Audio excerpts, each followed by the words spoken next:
کچن خوبخش مشق و راهنان سربازی دیکن دا کود ناف ریزن پیشمرگی دا روپرو چکدارن داعش ببن دا کو ولاتی خو جمترسیان بپاريزن امی جهات میری براوانیش آخا خواهم ملت خواهم شرف و نامیست خواه بکن از گلک به خوشحالم کرم جی پیشمرگی زمار و ام نهاتین یعنی بود تشتکی جی وک خوب بخش امت هاتین و هاری کریا ملت خواه بکن آخا خواه بکن دفاعش وطن خواهی بکن خودی از حس که مراستی بلا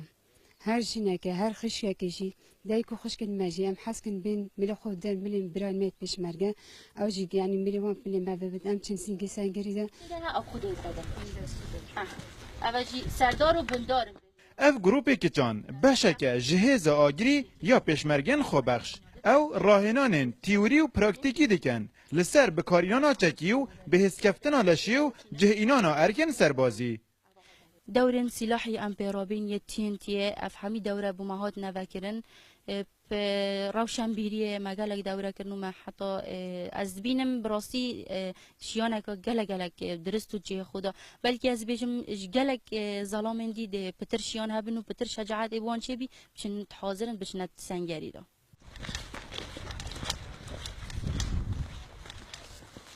لمحور ناوران وکن نزیکترین خالا پیشمرگی بناف باجر موصل کچن خوبخش دهنه مشقدان دا کل داهاتی جبل شرن روپرو دبوار پاراستنا سویلان دا مفاجه بیت ورگرتن ما بیرو باوری تیتن کو هکر زیده ظلامی نبن کمتری ظلامی نابید جن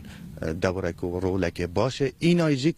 و ده اینن باشتر جیک و بو پاراستنا میسل بو چونا میسل آمادن اجنت خوب بخشو گل خوب بخشد ما هر چه لایکی بیتن لایک کرکیک بیتن شنگار بیت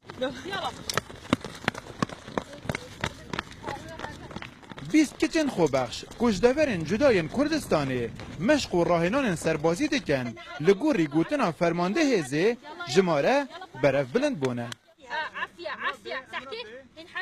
هند کچوجنین کردستانی تولی ریزن پیشمرگین خوبخش دبن او دبیجن مشق و راهنان پیتوی مین کرین و امدشین تولی شرن گران ببین بو چسباندن هاوی گوتنی کود بیجید شیر شیره چجنه چمیره